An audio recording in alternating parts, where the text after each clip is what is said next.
Saya pertama yang bilang saya menolak vaksin. Nah, ngawur itu. H-1 Komisi DPR 9, Bu Neti sudah diskusi sama saya. Bu Neti mendukung asal kritis. Bu Ripka ini kan. Dia itu sombong dan maaf ya, memalukan, terkesan dungu malah. Ya, yang begini-begini jangan dipakai sebagai referensi, nanti merusak publik. Oke. Ya. Oke. Ya.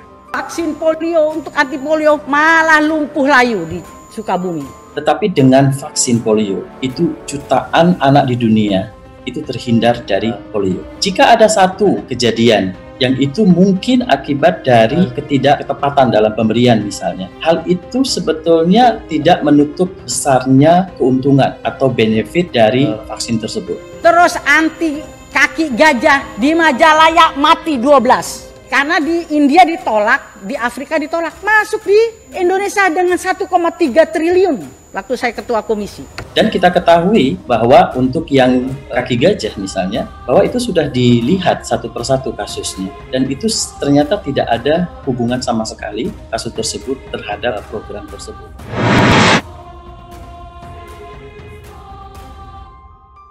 Saya ingat betul itu, jangan main-main vaksin ini.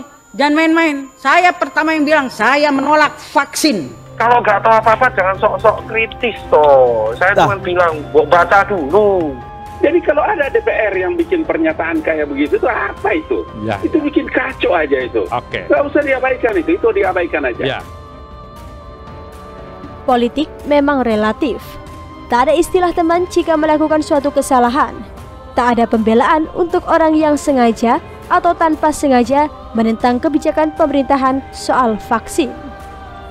Adalah Ripka Ciptani yang langsung dibuang dari Komisi 9 akibat menolak vaksin secara terang-terangan. Fraksi Partai Demokrasi Indonesia Perjuangan dikabarkan melakukan rotasi sejumlah anggotanya. Terdapat 5 orang yang dirotasi, salah satunya adalah Ripka Ciptani yang dipindah dari yang sebelumnya anggota Komisi 9 menjadi anggota Komisi 7 DPR RI. Surat perotasian itu tertanggal pada 18 Januari 2021.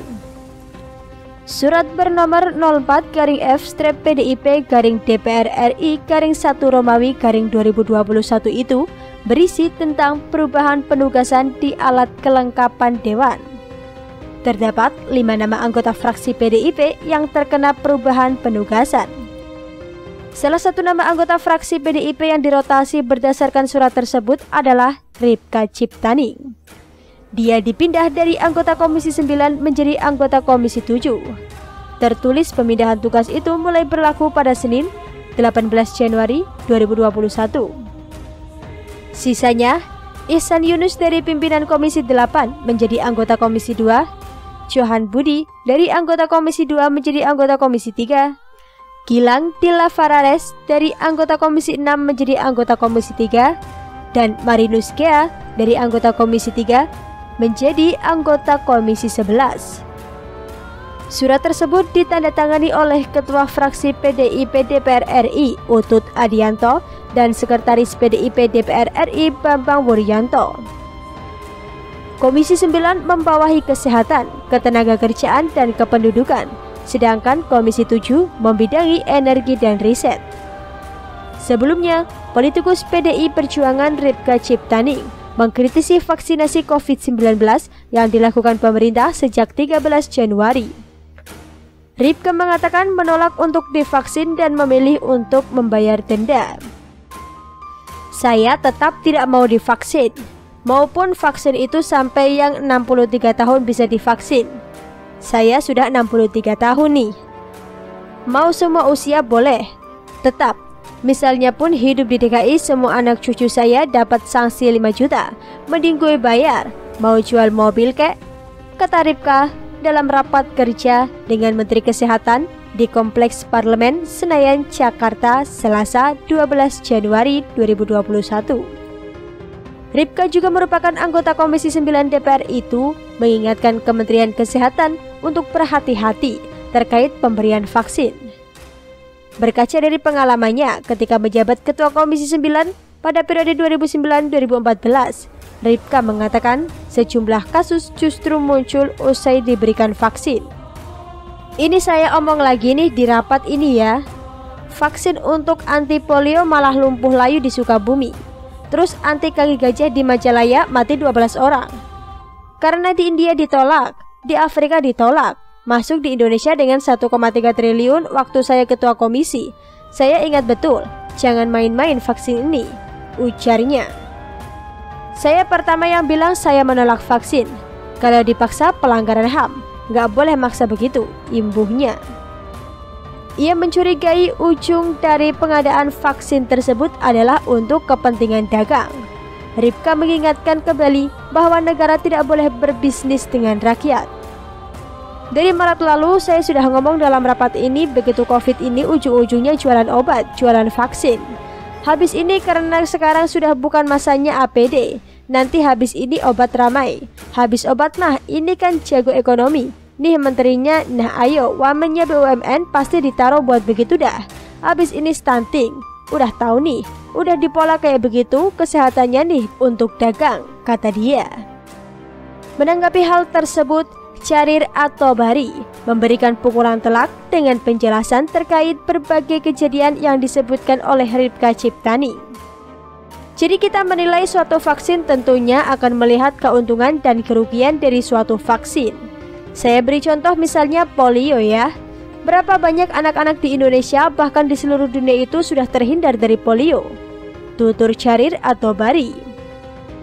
Dia mengungkapkan bahwa vaksin polio telah berhasil menyelamatkan jutaan anak di dunia dari penyakit polio.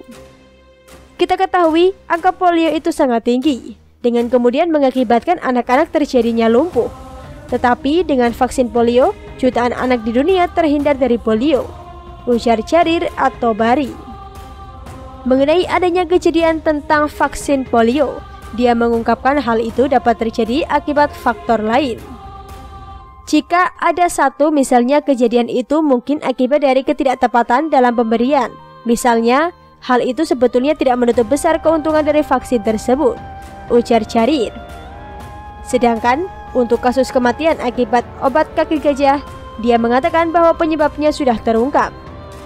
Dan kita ketahui bahwa untuk yang kaki gajah misalnya, bahwa itu sudah dilihat dari satu persatu kasusnya. Dan itu ternyata tidak ada hubungan sama sekali soal kasus tersebut terhadap program tersebut, kata Charir. Dia pun menegaskan bahwa Badan Pengawasan Obat dan Makanan atau BPOM selalu memantau keamanan seluruh produk yang diedarkan. Tak hanya dimaki semua orang, Ripka juga disentil habis teman separtai. Anggota fraksi PDIP DPR RI TB Hasanuddin ikut merespons sikap rekan sesama partainya Ripka Ciptani yang menolak divaksin COVID-19. Terkait itu, ia menegaskan bahwa seluruh kader PDIP mendukung penuh program vaksinasi yang digelar pemerintah. Karena itu, ia menyebut pernyataan Ripka membuat publik bertanya-tanya. Bahkan kader PDI Perjuangan di daerah juga mempertanyakan, ujarnya.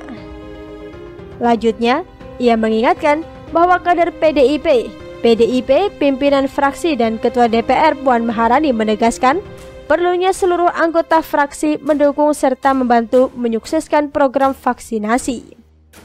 Seluruh anggota fraksi Samina wa Atona sepakat atas arahan tersebut, ungkapnya. Karena itu, dia mengatakan bahwa pernyataan Ripka itu bukan sikap atau pendapat fraksi maupun partai, melainkan merupakan pernyataan dan sikap yang bersangkutan secara pribadi. Lebih lanjut, ia juga meminta masyarakat untuk taat mengikuti seluruh petunjuk dan arahan para petugas yang tengah berjuang agar pandemi COVID segera berlalu. Para petugas di daerah sedang berusaha dengan sungguh-sungguh agar program vaksinasi ini berhasil, tekan dia. Keberhasilan mereka adalah keselamatan bagi kita semua.